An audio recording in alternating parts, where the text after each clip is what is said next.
Hello, once again, race fans. Welcome back to another episode of the NASCAR show on The Grueling Truth, where legends speak. I'm Alex Gray, along here with Steve Risley and Michael Klein. We can now say we are into the off-season. As the 2019 season has now wrapped up, we got a lot to cover here today. Champions and retirements is basically the theme of today's show. Let's get started. Let's go. Okay. Well, one thing. It's not the off season. Don't we call it silly season? Sure, silly season. Yeah, silly season, where everything starts getting goofy right now, where people are retiring. You got to crown a new championship, and a gentleman who deservedly earned the championship. I mean, there's no doubt about it. I mean, you can't knock Kyle Busch. I mean, I know I've always professed to be a 9-car fan, but you got to give him credit. He drove his heart out, and he got it done. So good for him. That's his second NASCAR championship, isn't it? Yep. Starting to count as Xfinity. Yeah. So, but go ahead. I'm sorry, Alex. Go ahead. Oh, no worries. All right. I want to dive into the Truck Series Championship first, because this one was kind of interesting, and I think this sparked some discussions on the internet. So Matt Crafton ended up getting his third truck championship, and he did it with no wins at all in 2019. Although he was very consistent, he has not been in victory lane since Eldora in 2017. But I guess you could say in this situation that Crafton just simply had the better truck and outran the other three drivers. I wanted your all's input on a playoff format that is based heavily on winning, and a guy with no wins. Ryan Newman almost pulled this off in 2014, but Matt Crafton was actually kind of peed off about being considered as the quote underdog for the championship. So, what do y'all think about that? As someone who's won a championship with no wins. Michael, I'm going to defer that to you because I mean, you're a driver. I mean, I think you should have to have wins. But all right. So first thing I want to bring up is I just want to say is that Newman would not have won the championship in 2014 with no wins. But just remember, he would have had to beat Harvick to do that, and that would have been a win. So yeah, very true. I don't think he really compared too much to that. But with Crafton, I wouldn't say, this system takes away from this title. It's the way I've always seen it is you improvise, you adapt, and you overcome. Yep. So any format you have to be able to adapt to that and, perform the way that system makes you. Crafton's team was able to do that. Yeah. They were able to get themselves into Homestead and getting into there. They were more prepared than any of the other teams were. Yeah, they didn't have a win, but, I would say they earned the win just as much as, say, Ross Chastain, if he had done it. Yeah. And plus, Crafton's a guy who's ran in the Truck Series his entire career almost. He's a seasoned veteran. He's done this before. And he's definitely showed why he's a veteran and considered a big name up there with other truck greats like Mike Skinner and Ron Hornaday Jr. and Todd Bodine. Okay, so Alex, my question to you is, does this format reward consistency, or does it reward what people want to see is all-out, I'm going to use the word balls-to-the-wall racing? I mean, you're going to go run hard. You're going to try and win races. And winning races means more than just being consistent. So what's your opinion on that, Alex? Well, yeah, I think the system was designed for the balls-to-the-wall, intense racing, and obviously winning, of course, the whole win-you're-in situation. But, yeah, okay, some people were like, Matt Crafton, quote, exposed the system. I more so believe that Matt Crafton showed that even in a format like this, in the way situation he was in, he could still win. Because I still think, even if, you have only a win, consistency is what's important. Is being able to run up front week in, week out, ThorSport Racing is one of the top teams in the Truck Series. Matt Crafton, as I said before, a seasoned veteran on the circuit. It kind of comes hand in hand, but I always still believe that being consistent, you could win 5 races for that. Like, is that good for the fan base? I mean, I don't want to watch people just be consistent. I want to watch people win races. So as a fan, Michael, I'm sitting here as a fan and watching the truck race, watching the Xfinity racing, and then watching the Cup race, and we'll get to this when we get to it. But I mean, the first 4 cars in the front all day long in the Cup race were the 4 guys running for the front. Everybody just got out of their way. I mean, it's like, why do you have the other 36 cars on the track? They're just staying out there to get out of these guys' way. Is this what's good for NASCAR, to be consistent, or do you want to see guys duke it out every race? Michael? Just as a racer, I mean, honestly, the instinct is to give it your all every lap, no matter what the system. So when it comes to that, I honestly don't think this playoff system would have created that. You're going to be a little bit more, desperate, I would say. But, yeah, it definitely could have had that effect on it. Still, at the end of the day, you're going for that championship. So, yeah, of course, you're going to want to do whatever you can to stay in that battle. And that's the good thing about this playoff system is that, early in the season, you want to get wins to get yourself in there. But once you get to the playoffs, more than anything, you have to be consistent. Because that's what's going to move you up if you can't win. Obviously, go for the win, but understand that, you got to make sure you're there at the end and you're there, in the front part of the field. And I think that's kind of what this playoff format creates for NASCAR. But, I think it's great for the sport. Mm-hmm. Yeah, I think you make a very valid point there. Especially when you get into the playoffs, even like 11th and 12th place isn't going to cut it anymore. We're now starting to talk top 5s, wins, stage points. They added the stage racing, so now it's very viable. And even like, I remember last year when I was at Kentucky, I asked Eric Jones after his win at Daytona, and he talked about, we got the win, we're in the playoffs, but now we got to go out there and start earning those stage points and getting those more, getting as much points as we can, because obviously there are bonus points involved when going into the playoffs. So I think that's a really good take there. And should we really? And this was I actually sent this question into Little Lee's show, whatever his show is called. I can't remember what it was. I didn't get a response on it, obviously, but shouldn't the season begin at Daytona and end at Daytona? I mean, because Miami is a 1.5-mile track. It's boring as hell. And clearly, one driver had the best car. Well, actually, 2 drivers had the best car, and one broke down at some point.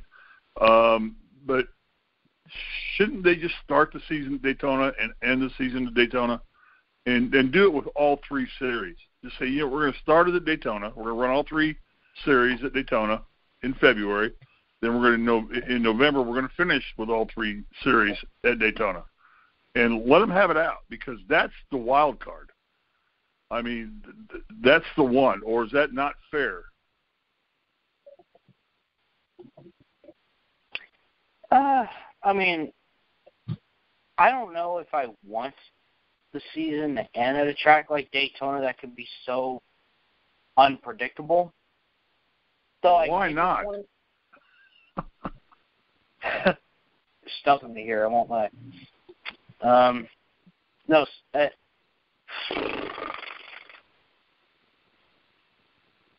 as I give a second to think about this.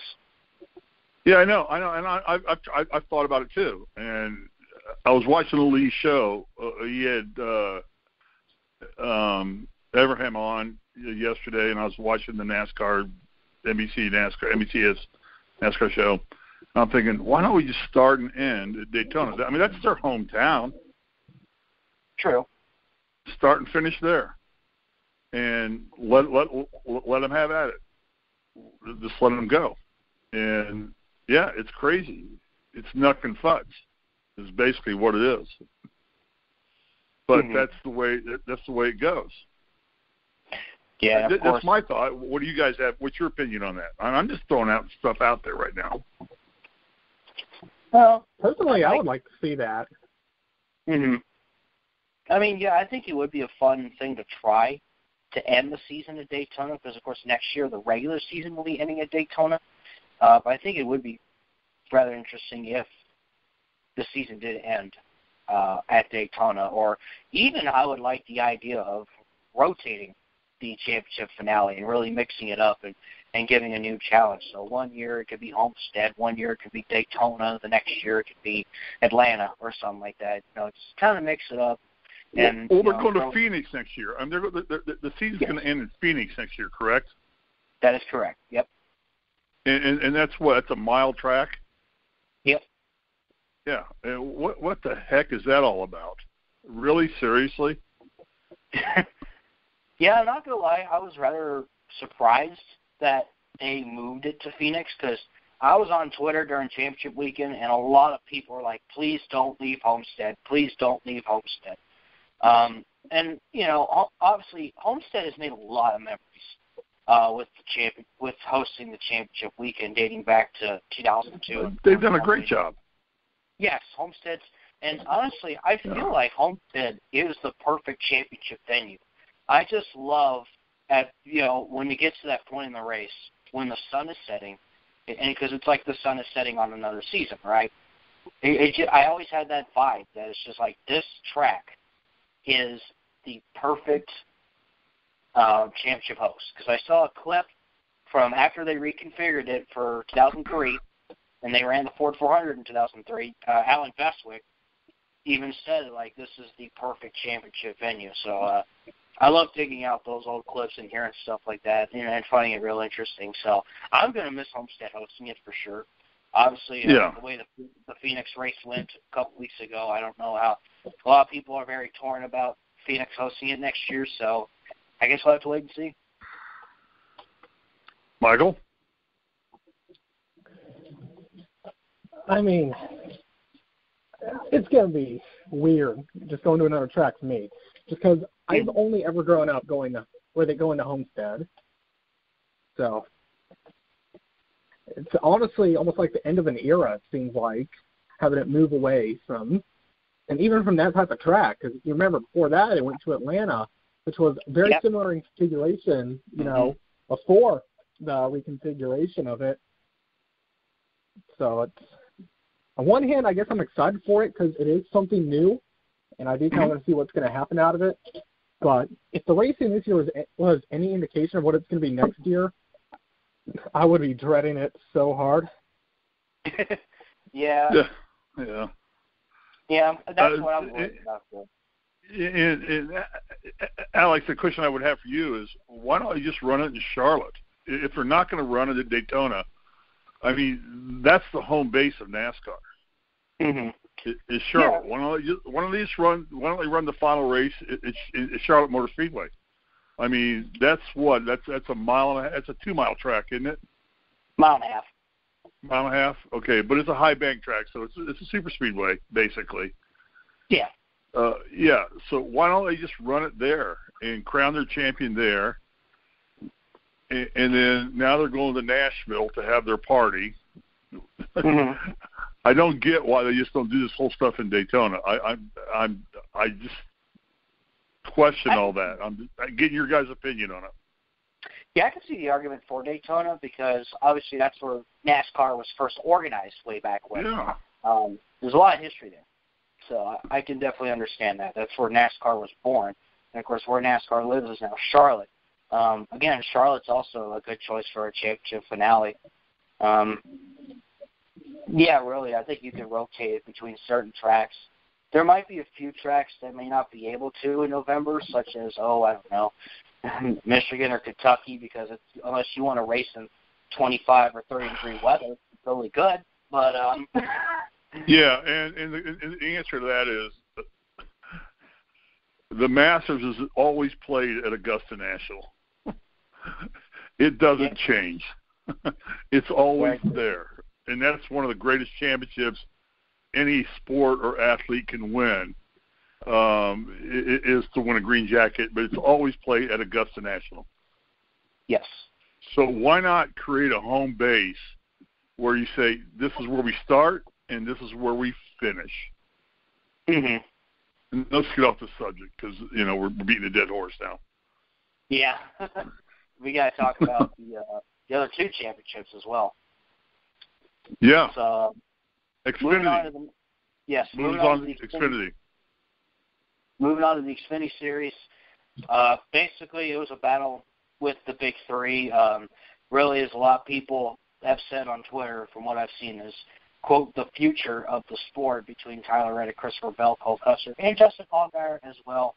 But it was really Bell, Custer, and Reddick, all three of them moving up to Cup next season, that really duked it out. And it was Tyler Reddick that ended up getting his second straight, the consecutive back-to-back NASCAR Xfinity Championship. He joins names like Ricky Stenhouse Jr., Martin Truex Jr., and Dale Earnhardt Jr., who have also won back-to-back NASCAR Xfinity Series championships. Reddick will move on and replace Daniel Hemrick in the number 8 for the Cup Series next season at RCR. So, judging from that, those three drivers that I just named, this is going to be one of the biggest rookie classes the Cup Series has had in a while. Are these three the future of NASCAR? Are these guys future Cup champions? Who's going to be the next Jeff Gordon or Jimmie Johnson or even like popularity like Dale Jr. or Tony Stewart in this case? Well, to answer your first part, I think they're all going to be champions at some point. Same. Yeah. I think, honestly, they're all very talented, in my opinion. I think all three of them could be Cup champions. I think all three of them could win next season in their rookie season.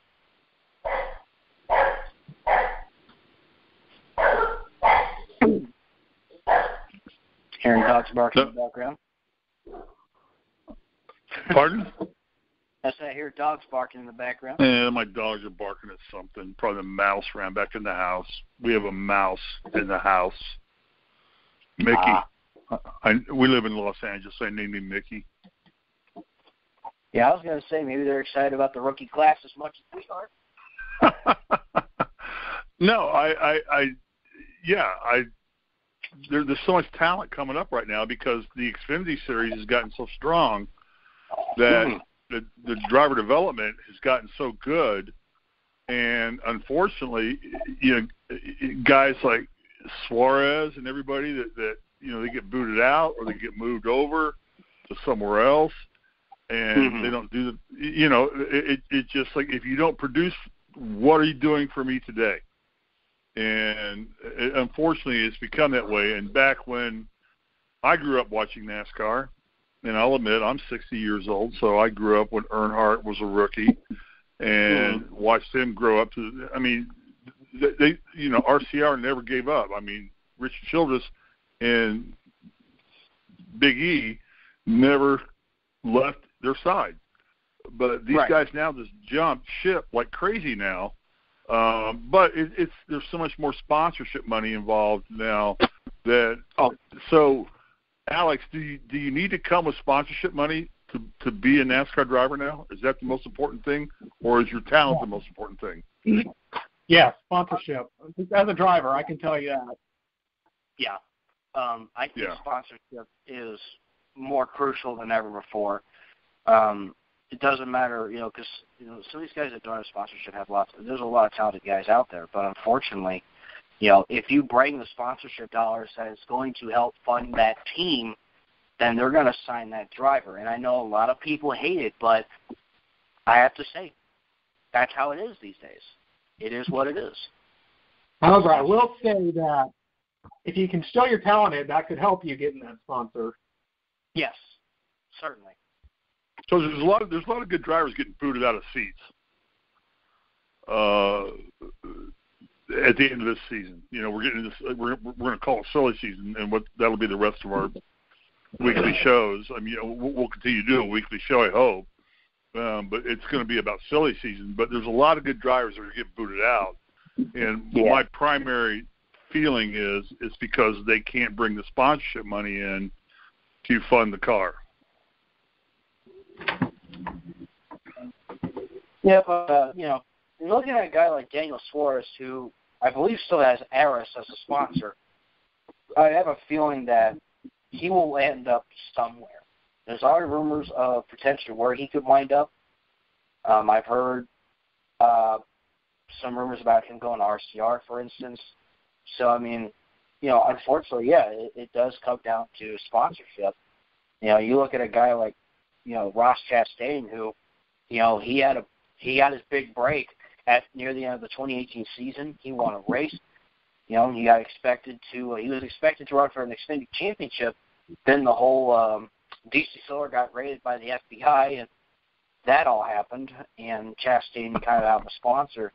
You know, he started running across all three series, and then wound himself in the Truck Series, started winning races, and you know, for the playoffs, he picked up Car Shield as a sponsor. All righty. Let's move on to what do you want to talk about first, Jimmie Johnson or Kyle Busch? Let's talk about the Cup Championship, and then, yes, we will hop on to Jimmie Johnson here in just a minute. So, here we go. Cup Series Championship. We all had different opinions on who would win it, but it came down to Kyle Busch winning his second NASCAR Cup Series championship, and even under someone, I think it was Iceberg that made like what the classic Winston Cup point system look like in 2019, and even Kyle Busch was still champion. Sure, he hasn't won since June, but he was able to close out the deal. Kyle Busch, who has also been the most winningest driver of this 2010s decade.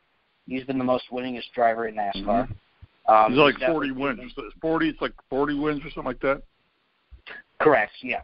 And, of course, the 200-plus wins across all three series. Yeah.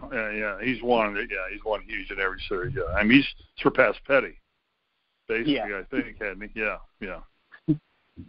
So, yeah, Kyle Busch definitely showing that he is among the elite. And, you know, I always said that he could be a guy that could end his career with 3 or 4 championships.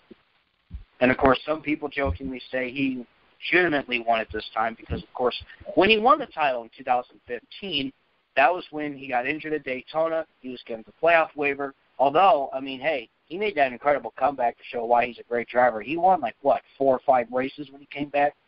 But, Kyle Busch was really able to close out the deal at Homestead and earn that second championship. What are your all's thoughts? He earned it. Yeah. I mean, what else can you say? He earned it. I mean, Yeah. What else can you say? I mean, you can't. Like I said, I'm a 9-car fan, but he just outdrove everybody that day. And when you come down to the situation, and this is where I don't know if it's good or bad. When you come down to one race determining the championship, you have to qualify to get to that one race. I mean, I get that. But when you get there, it's a one race deal, and he outdrove everybody. So good for Kyle Busch. God bless him. I mean, great win, great championship. Certainly. I mean, he's been the winningest driver of the decade, and so there's no reason you could be mad or disappointed at him winning. Yeah, whether you like him or not, you have to respect him for how great exactly. How great a driver he truly is. Michael? All right. I mean, I agree with you on that. I'm honestly not a huge Kyle Busch fan. I do think he kind of comes off as really cocky and arrogant, but, so you got to respect what he can do behind the wheel. I mean, he's one of the greatest of all time. I agree completely. And you know what I did during the entire race, and I watched the entire race. I ate peanut M&Ms because we didn't have many trick-or-treaters at our house. So I sat and ate peanut M&Ms. And now nice. I'm not appreciating that I did that. Yeah, when I got off work that night, I actually did buy some M&Ms just to give the nod to Kyle Busch and the M&Ms team for winning the championship. Yeah.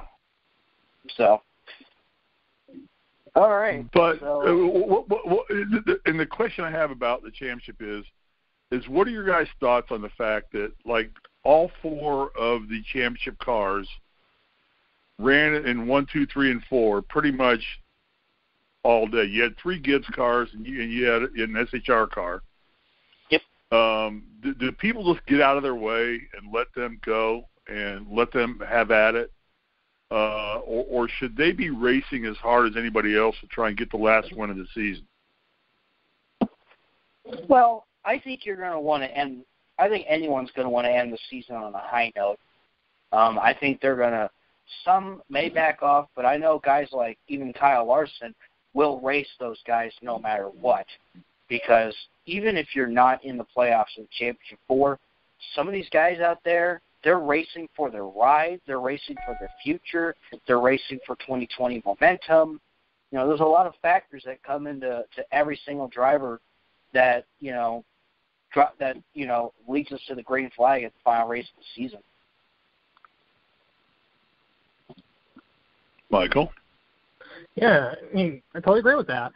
I think every racer, should be giving it their 100% no matter what the circumstances, even if it is the final 4.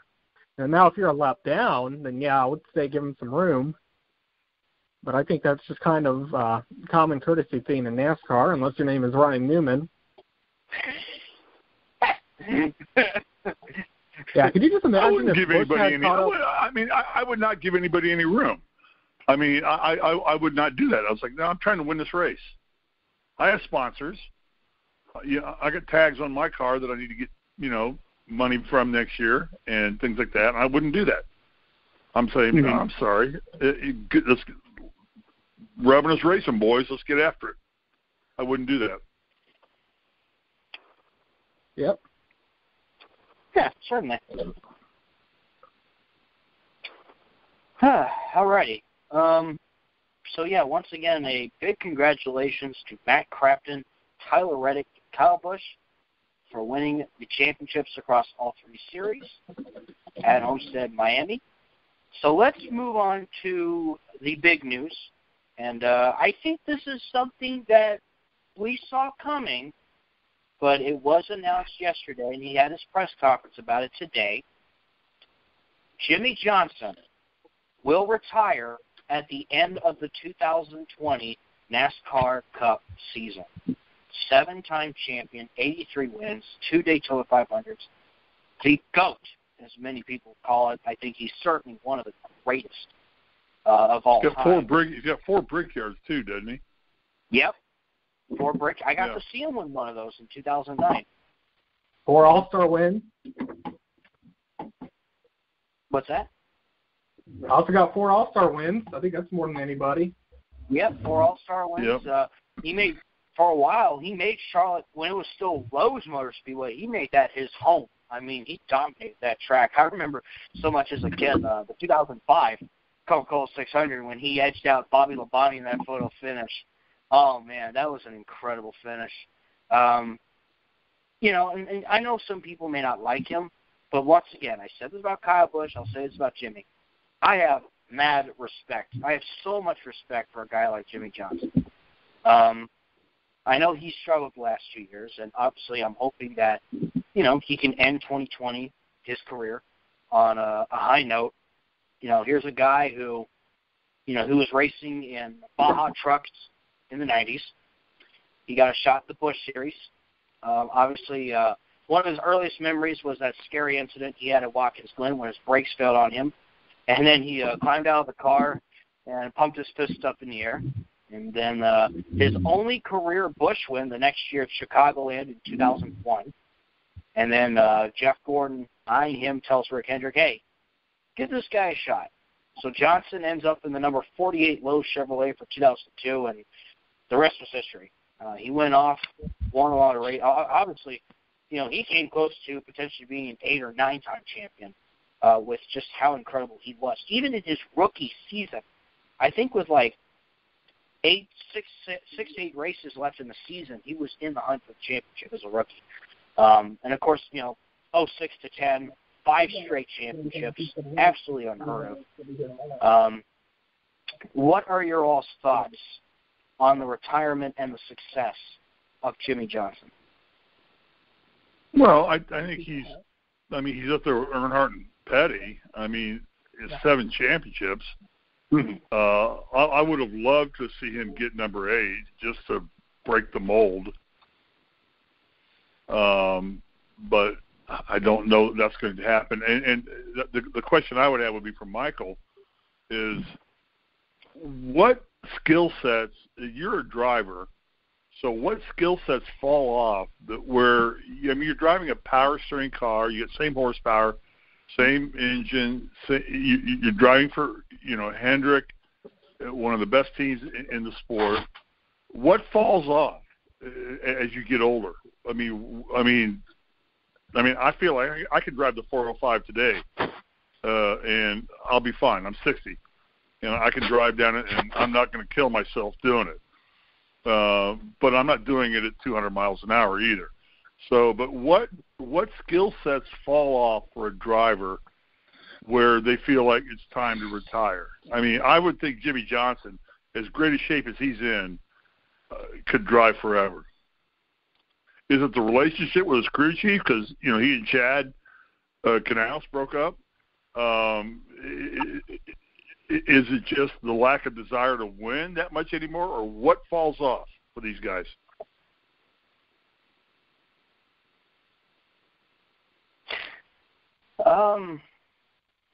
It's hard tough. to say. It's a tough question. It's a tough question, I know. It really is. Part of me, I don't have the answer to it. Yeah, part of me, if I were to say maybe age, as you get older, especially when you race. He's 44. Yeah. And, going back 20 years ago, it was easy for guys to race into the mid-50s, and still be competitive. I think the landscape has obviously changed. Guys have retired at a much sooner age, and guys are coming in at a much sooner age as well. And I just think after a while, it does get hard on your body, especially no matter how, fit you may be. I think it kind of comes with age. You start to decline it at some point. Obviously you can still be competitive, but not be as competitive as you once were. But he hasn't won since 2017, I think. That is correct. Yeah. So that's 2 years ago, basically. Mm-hmm. I mean, and is that a byproduct of Hendrick? Because basically Hendrick has kind of been down in the dumps the last couple. Chase Elliott's done well for them, but other than that, other cars have run up front, but they can't put wins on the board anymore. Like Hendrick used to dominate. When you had Gordon and Johnson in there, they were winning everything. It was one of the two of them that were winning. And now all of a sudden it's kind of changed. So is that equipment, or is that just skill sets dropping off, Michael? If you ask me here, it's probably a little bit of both.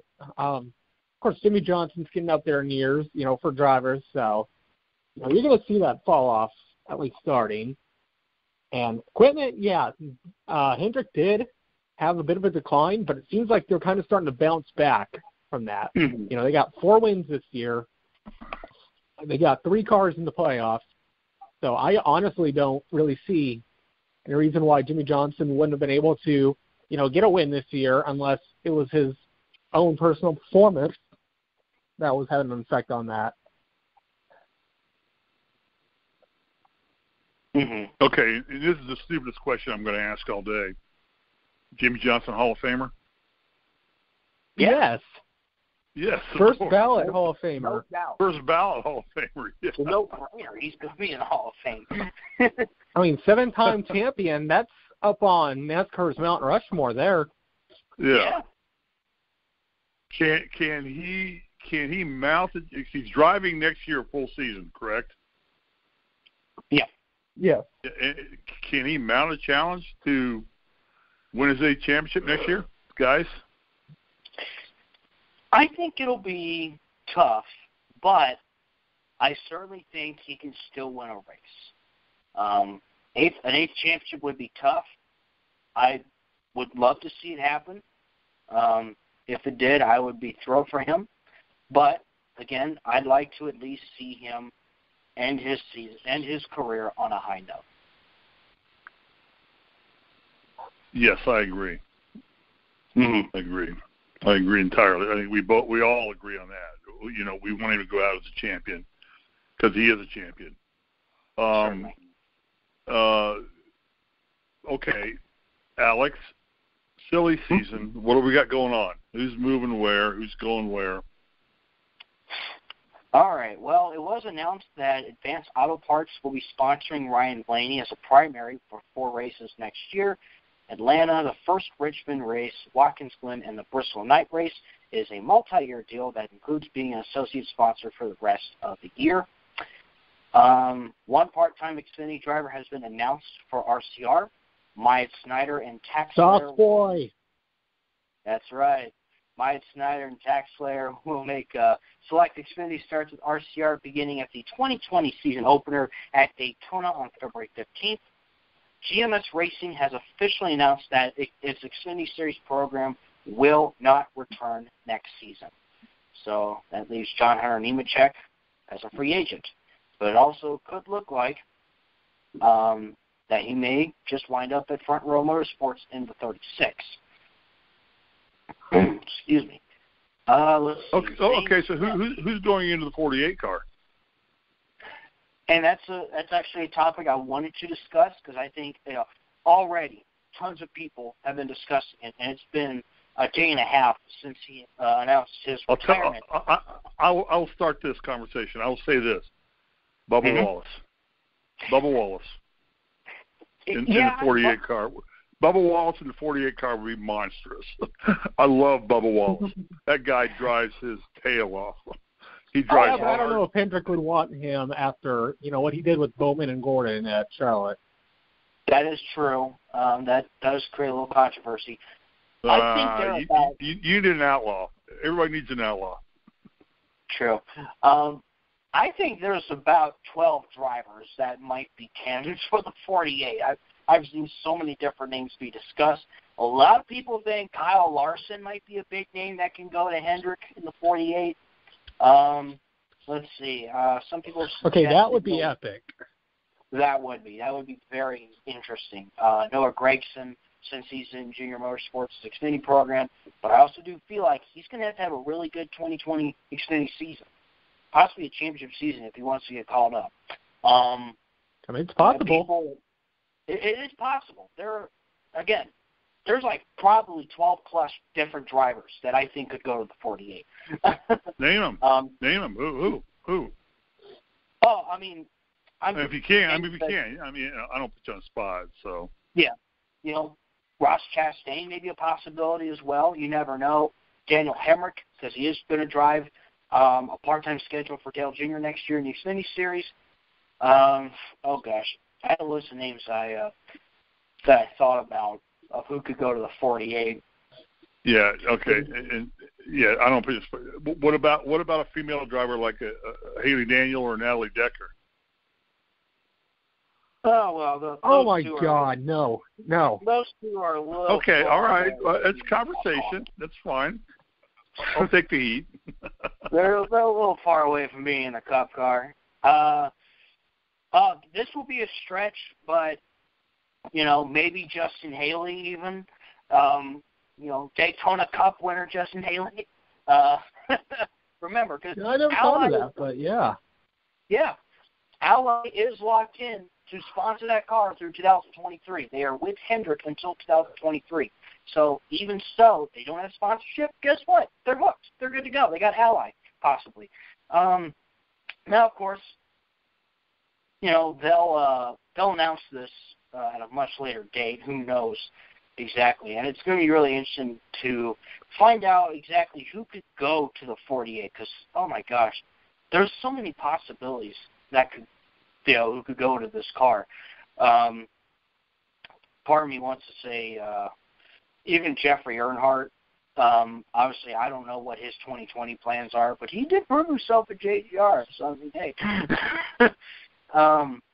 Seriously, there's a lot of names you could throw onto the 48 here.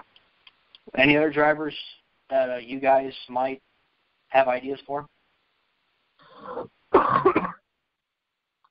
Well, possibly Allgaier. Allgaier, yeah. Allgaier's good. Mm-hmm. I like to see him get another chance in the Cup Series. Yeah, I'm a big Bubba Wallace fan. I'd love to see him in the 48 car. I think he'd rock that car because he drives hard. Mm-hmm. I think he's a driver.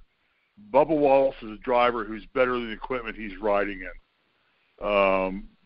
Petty just can't get it done to the way they want to get it done. But I would love to see Bubba Wallace in the 48 car. If I was Mr. Hendrick, he's one of the guys I'd go talk to. Whether you hire him or not, you don't know because you got to be involved in it. But I'd love to see Bubba in the 48 car. I think that would be a great move for many reasons for Hendrick. Then you've got Chase, you've got Bubba, you've got Byron, and you've got the 88 car, and I think you have a young, formidable team that can rebuild that franchise because I think that franchise has dropped a little bit. Mm-hmm. So, for whatever reason it is, I don't know why it has. Another name I could throw out is John Hunter Nemechek as well. I think would love to see that. Yes.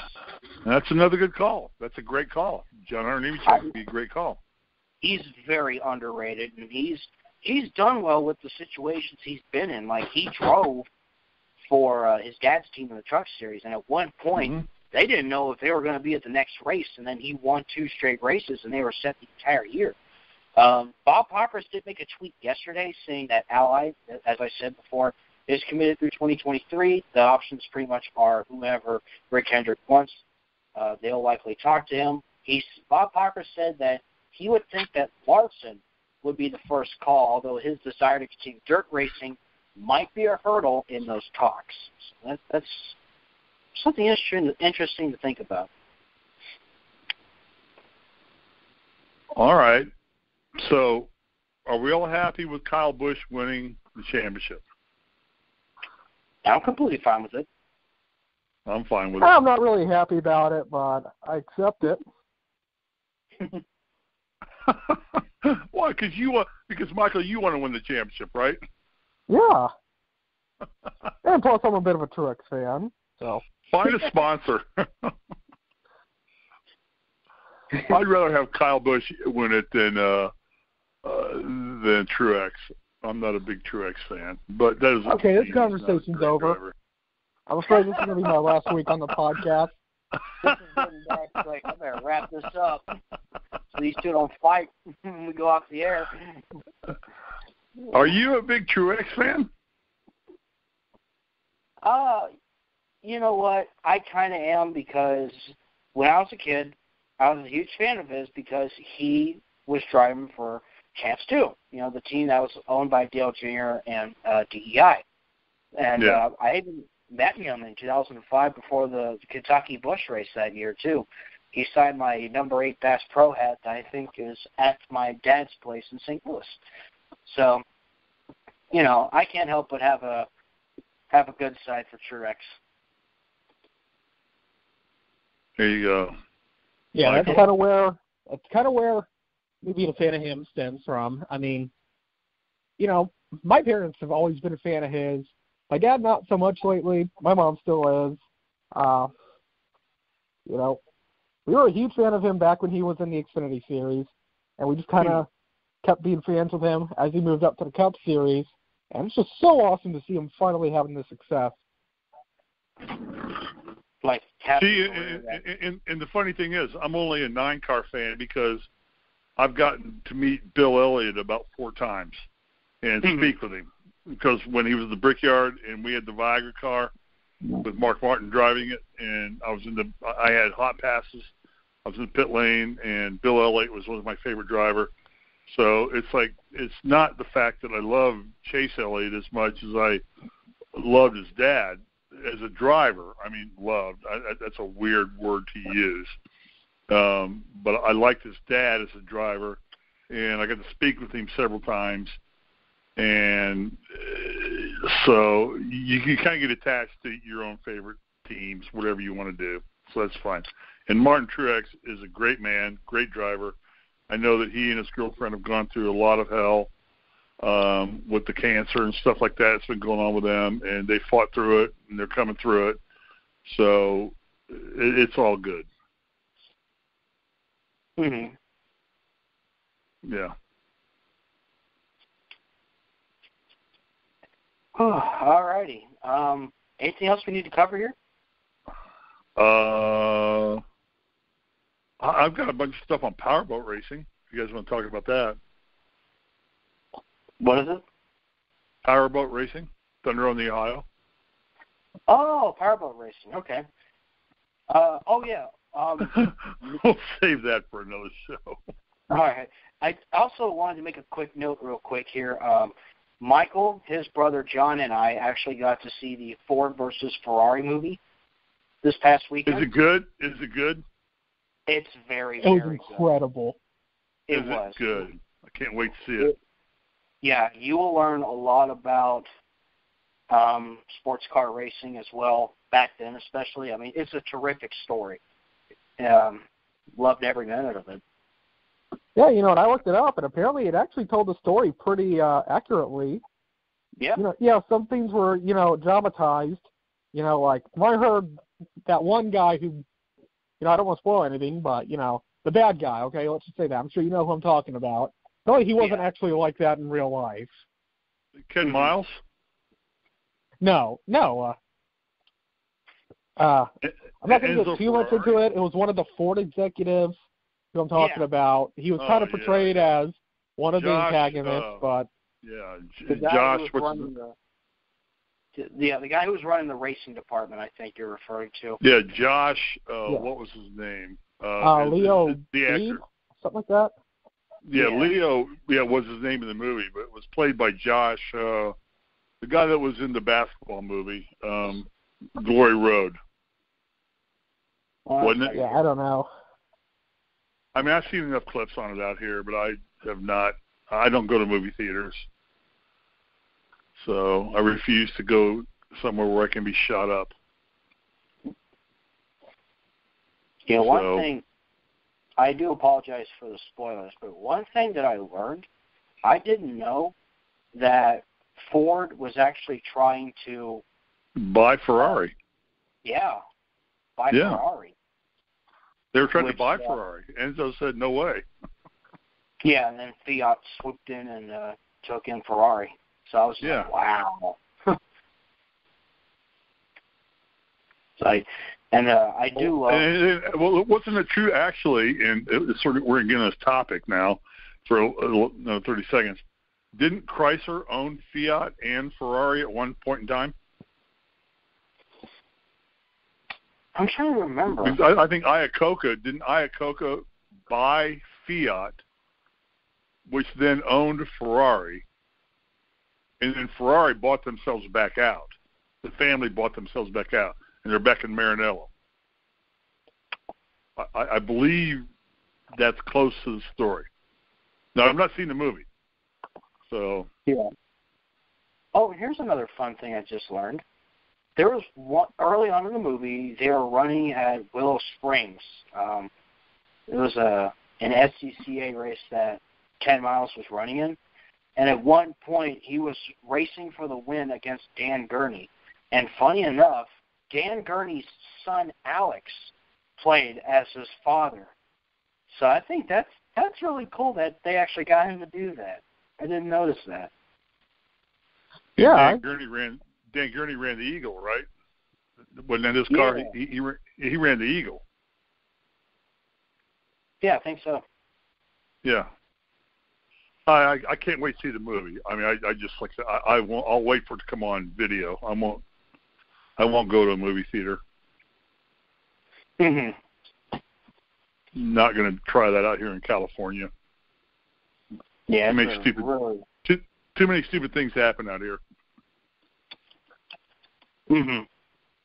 Really good movie overall. Great. Glad to hear. I mean, it's a niche movie. You have to like auto racing to want to watch this movie. Mm-hmm. If you don't like auto racing, it's not like watching Saving Private Ryan, or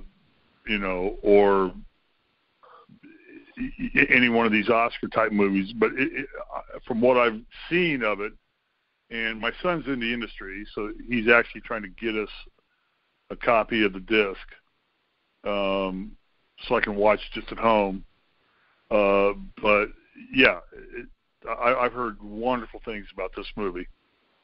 And the story behind the essence of why Ford went after him, because, he wanted to buy Ferrari, and Ferrari said, no way. So he said, okay, I'll just build a car better than yours. And that's how the Ford GT came out. Mm-hmm. Yeah, that's how that car was built.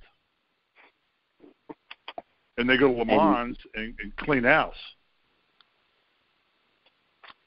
Yeah, exactly. Yeah. So, great story. Okay, so we wrap up the NASCAR season. Anything else we need to talk about? Any other things that you think are going to happen or that did happen? The composite body. Alex, what about the composite body? Is it going to happen or not? I would say I think it's going to happen. With the possibly the Gen 7 car. So that's not till 2021? Yep. And by the way, someone made a very good comment on there. It's like 2021 is going to be a year where NASCAR is starting over. No Gordon, no Stewart, no Earnhardt, no Johnson, Kenseth, Biffle, Edwards. New business model, new car, new schedules, new tracks, new everything. It's like our childhoods are officially over. It's the end of an era here. So it's going to be interesting to watch.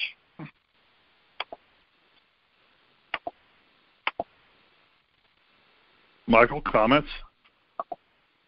I mean, yeah, it kind of sums it up, And about the composite body, yeah, I would say that is imminent with the NASCAR, just for its cost-cutting measures, and that's what NASCAR's trying to do. Mm-hmm.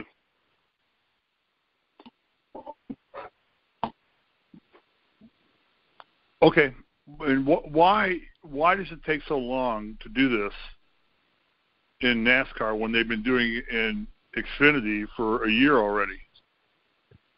Why don't they just put the composite bodies on? Because you see the rubbing, you see tires getting blown up, you see cars getting bumped, and things like that. Why does it take so long for them to put the composite body on the NASCARs, on the Cup Series cars? Well, I think it's really because NASCAR's main focus, is on the Cup Series. When you get to the Xfinity Series, that's sort of like a test series almost for some of what NASCAR is doing. So I think part of the reason is they're just trying to figure out, everything about the Xfinity one and what they can do to transfer that over to the Cup cars. And I mean, when you get to Cup, everything is a lot more precise when it comes to vehicle specs. So I think NASCAR is just trying to figure out a way they can get it to meet all those specs. Because when you get to Xfinity, there's still really no rule, regarding what you can or can't run. I mean, they have so many different body types. So many are outdated. I mean, and they even still have some steel bodies left. So, but NASCAR, you get to NASCAR, the Cup Series, you're not going to see that. So, I think that's just kind of why NASCAR's taking its time with it. I don't know if that is the reason, but that's just my best guess. Okay. Alex, are we doing the show next week? You bet. Silly season starts again. Michael, you in? Yeah, I'll try to. Where are you racing this week? Nowhere. It is my off season right now too. Oh, yeah, man.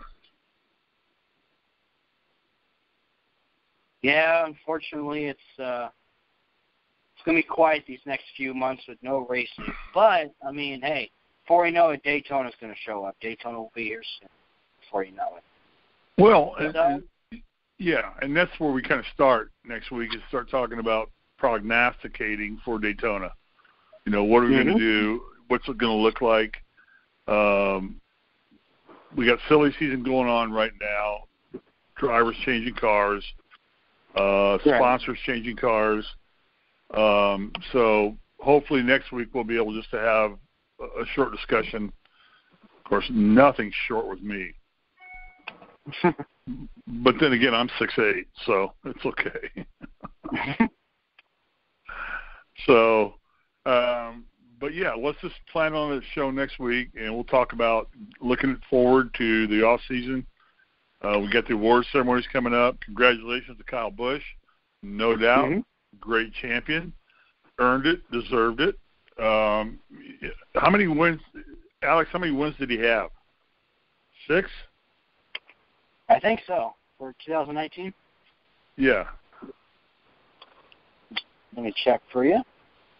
I mean, he's the winningest driver in the 2010s. We know that. Certainly.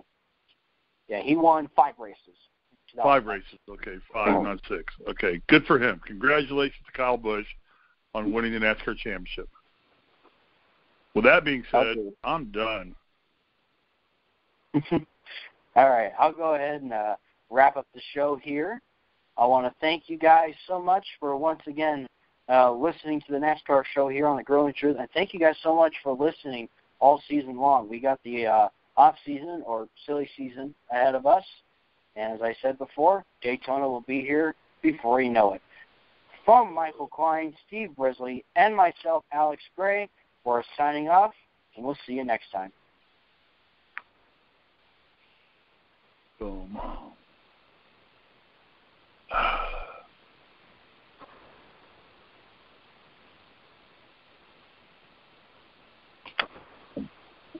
Everybody still there? Yep. Yeah. I just wrapped the show up.